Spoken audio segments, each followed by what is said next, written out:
ये कहानी बहुत पहले की है। किसी नगर में एक व्यक्ति रहा करता था जिसका इस संसार से मन भर चुका था, जो इस संसार की मोह माया को त्याग देना चाहता था। उसने एक दिन यह फैसला किया कि वह इस संसार की हर एक मोह माया को त्याग देगा। उसने अपना मन बना लिया था। उस व्यक्ति ने सन्यासियों का जीवन देखा था और उसने अब यह तय कर लिया था कि वह अब एक सन्यासी बनेगा। वह तुरंत अपने घर से निकलकर पास में रह रहे एक बौद्ध भिक्षुक के पास जाता है और उनसे कहता है कि मुझे एक सन्यासी जीवन जीना है।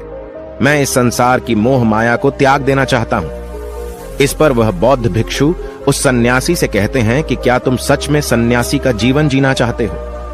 इस पर वह व्यक्ति उस बौद्ध भिक्षु के सवालों का जवाब देता है और कहता है, जी बिल्कुल। वह व्यक्ति कहता है, मैंने तय कर लिया है कि अब मुझे इस संसार की मोह माया को त्यागना है। उस वृद्ध की बात सुनकर बौद्ध भिक्षु कहते हैं, तो ठीक है, लेकिन तुम्हें मेरी एक बात माननी होगी। इस पर वह व्यक्ति कहता है कि मैं आपकी सारी बात मानने को तैयार हूं। इस पर वह बौद्ध भिक्षु उस व्यक्ति से कहते हैं कि आज के बाद तुम मुझसे कभी नहीं मिलोगे। जब मुझे जरूरत होगी तब तुम्हें खुद ही बुला लूंगा। हमारे आश्रम में 1000 सन्यासी रहते हैं। तुम्हें उन्हीं की तरह रहना है और उन्हीं की तरह खाना है, उन्हीं की तरह वस्त्र पहनना होगा और ठीक वैसा ही जीवन जीना होगा जैसे कि वे सब जी रहे हैं। इस पर वह व्यक्ति कहता है कि ठीक है गुरुवर, मैं तैयार हूं। इतना कहकर वह व्यक्ति उस बौद्ध भिक्षु को प्रणाम करता है और वहां से आश्रम की ओर चला जाता है। आश्रम में जाने के बाद उसे एक कमरा मिलता है। वहां जाकर चुपचाप बैठ जाता है। आश्रम में रहने वाले सभी लोग उसे चावल कूटने का काम दे देते हैं। वह व्यक्ति उन 1000 सन्यासियों के लिए हर रोज चावल कूटने का काम करने लगा। इसी तरह उसका जीवन व्यतीत होने लगा। उसे लगता था कि जब गुरुजी को उसकी जरूरत होगी तब वह उसे बुला लेंगे। इसी इंतजार में वह व्यक्ति वहां रहने लग जाता है। वह सुबह से लेकर शाम तक केवल चावल कूटने का ही काम करता था। उसे यह काम करते करते धीरे धीरे 12 साल बीत गए। अभी तक वह बौद्ध भिक्षुओं ने उस चावल कूटने वाले व्यक्ति को कभी नहीं बुलाया। लेकिन यह काम करते करते अब उस चावल कूटने वाले व्यक्ति के मन में कोई भी विचार नहीं रह गए थे। न ही कोई अड़चन और न ही कोई समस्या उसके मन में पनप रही थी। 12 सालों के बाद वह बौद्ध भिक्षु कब बूढ़े हो चुके थे। उन्हें लग चुका था कि अब उनका अंतिम समय आ चुका है और उन्हें अपना एक उत्तराधिकारी चुनना होगा। इसीलिए उन्होंने पूरे आश्रम में घोषणा करवा दी कि जो कोई भी मेरा उत्तराधिकारी बनना चाहता है वह देर रात में मेरे कमरे के बाहर 4 पंक्तियां लिखकर जाएगा और उसे उन पंक्तियों में बताना होगा कि जीवन जीने का सही तरीका क्या है, इस जीवन को किस तरीके से जीना सही है। इस जीवन का सत्य लिखना होगा। लेकिन एक बात याद रखना, उसे खुद के अनुभव के द्वारा लिखना होगा। किताब में कही हुई बातों को नहीं लिखना होगा या कहीं से नकल मारकर नहीं लिखना है। जो भी यह बताने में सफल हो जाएगा वही मेरा उत्तराधिकारी होगा। आश्रम में जितने भी लोग रह रहे थे वह सब उस बौद्ध भिक्षु को बहुत मानते थे।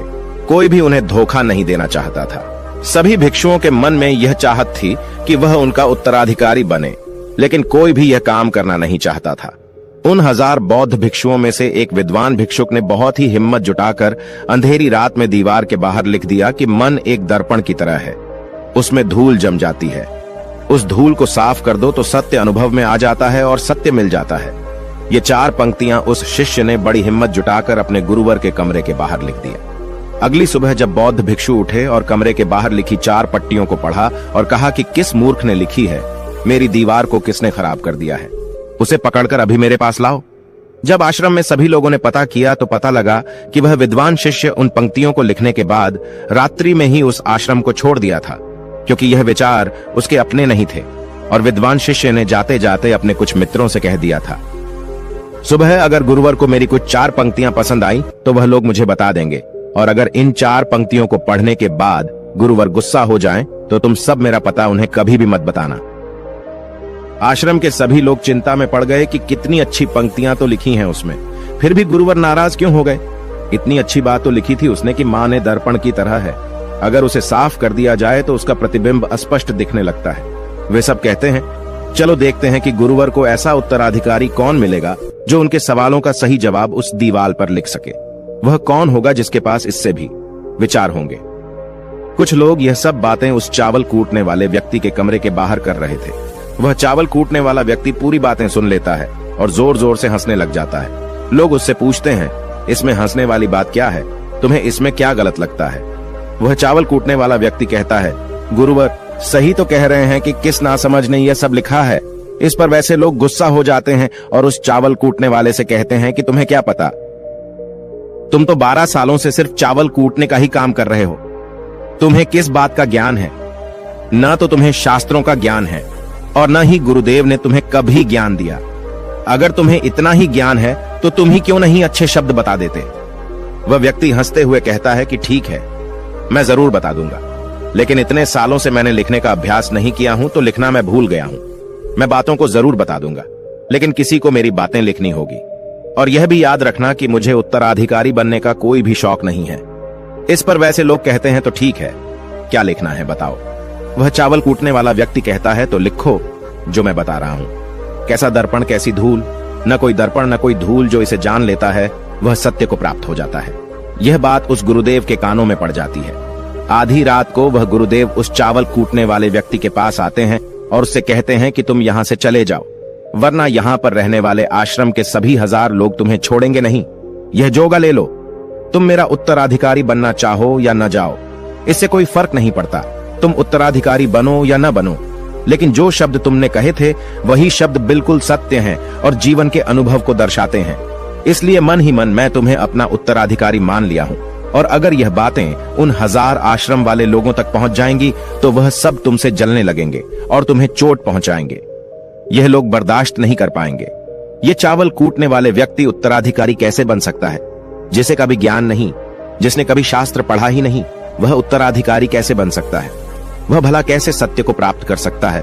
और यहाँ पर शास्त्र जानने वाले सभी लोग सर पीटते रह जाएंगे। इसलिए तुम यहाँ से चले जाओ, कहीं और अपनी दुनिया बनाओ और वहां के लोगों को ज्ञान से भर दो। इस पर महात्मा बुद्ध ने भी अपने एक शिष्य से कहा था, जब तुम्हारे मन की सारे विचार शांत हो जाएं, तुम्हारे भीतर विचार आना बंद हो जाए, उस दिन से तुम्हें सत्य का अनुभव हो जाएगा। तुम सत्य का अनुभव करोगे, खुद को भी और इस ब्रह्मांड को भी समझ पाओगे। और यही बुद्धत्व प्राप्ति का पहला कदम है। मन को शांत करने का पहला तरीका जो बौद्ध ग्रंथों में बताया गया है वह खुद के विचारों पर करना। इन्हें अच्छे से समझना कि आखिर आपके अंदर कौन से विचार उत्पन्न हो रहे हैं, आपके अंदर आखिर क्या चल रहा है। उन्हें अच्छी तरीके से और जागरूकता के साथ समझने की कोशिश करना, न कि अपने विचारों को दबाने की कोशिश करना। अगर आप अपने मन के विचारों को दबाने की कोशिश करते हैं तो यह गलत होगा, जिसकी वजह से मन और तेजी से भटकने लगेगा और बार बार भटकेगा। लेकिन जब भी आपको लगने लगे कि आपका मन बहुत तेजी से भटक रहा है तो तुरंत आप उस पर ध्यान देना शुरू कर दें। उसको जागरूकता के साथ देखें और अपने विचारों पर ध्यान दें। निरंतर प्रयासों के बाद आप पाएंगे कि आपके अंदर विचारों को जागरूक होकर देखने की एक आदत सी लग गई है।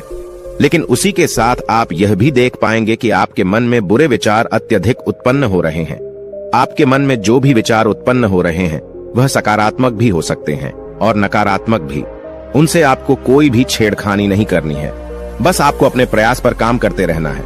लेकिन यह अभ्यास आप लगातार करते रहे हैं तो एक समय आने के बाद आप अपने विचारों को नियंत्रित करने में सफल हो जाएंगे और उसे रोक भी सकते हैं। तब जाकर आपको असली शांति और सुकून की प्राप्ति हो जाएगी। तब आपको किसी भी प्रकार की चिंता नहीं सताएगी, क्योंकि आप खुद पर विजय प्राप्त कर लिए हैं। आप अपने विचारों को नियंत्रित कर सकते हैं। दोस्तों, इस वीडियो में बने रहने के लिए सच्चे दिल से आपका बहुत बहुत आभार।